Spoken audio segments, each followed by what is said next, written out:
உங்க லைஃப்ல இந்த நெகட்டிவ் பீப்புள்லாம் இருக்காங்களா?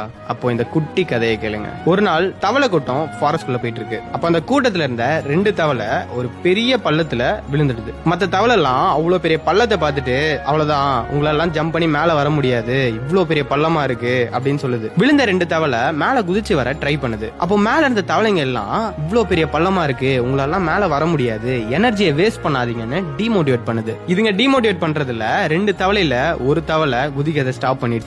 2வது தவளை குதிச்சுட்டே இருக்கு. மேல இருக்க தவளை எல்லாம் எனர்ஜி போய் செத்துற போற அப்படின்னு சொல்லுதுங்க. ட்ரை பண்ணிட்டே இருந்த அந்த தவளை எப்படியோ குதிச்சு மேல வந்துருது. இப்பதான் ஒரு பெரிய ட்விஸ்ட். மேல வந்த அந்த தவளைக்கு காது கேட்காத அந்த தவளை மேல என் ஃப்ரெண்ட்ஸ் எல்லாம் என்கரேஜ் பண்றாங்க, எப்படியாவது போயிடணும்னு அந்த ஒரு வெறியில மேல வந்துருச்சு. ஆனா கீழே இருக்க அந்த தவளை இவங்க நெகட்டிவிட்டியில இன்ஃப்ளூயன்ஸ் ஆகி பண்ணாமே விட்டுருது. நம்ம லைஃப்லயும் இந்த நெகட்டிவ் பீப்புள் எல்லாம் இப்படிதான். 1000 சொல்லுவாங்க, உன்னால பண்ண முடியாது, நீ எல்லாம் அதுக்கெல்லாம் லாய்க்கு இல்ல. அவங்களெல்லாம் இந்த மேல வந்த தவளை எப்படி ஹேண்டில் பண்ணிச்சோ அப்படி ஹேண்டில் பண்ண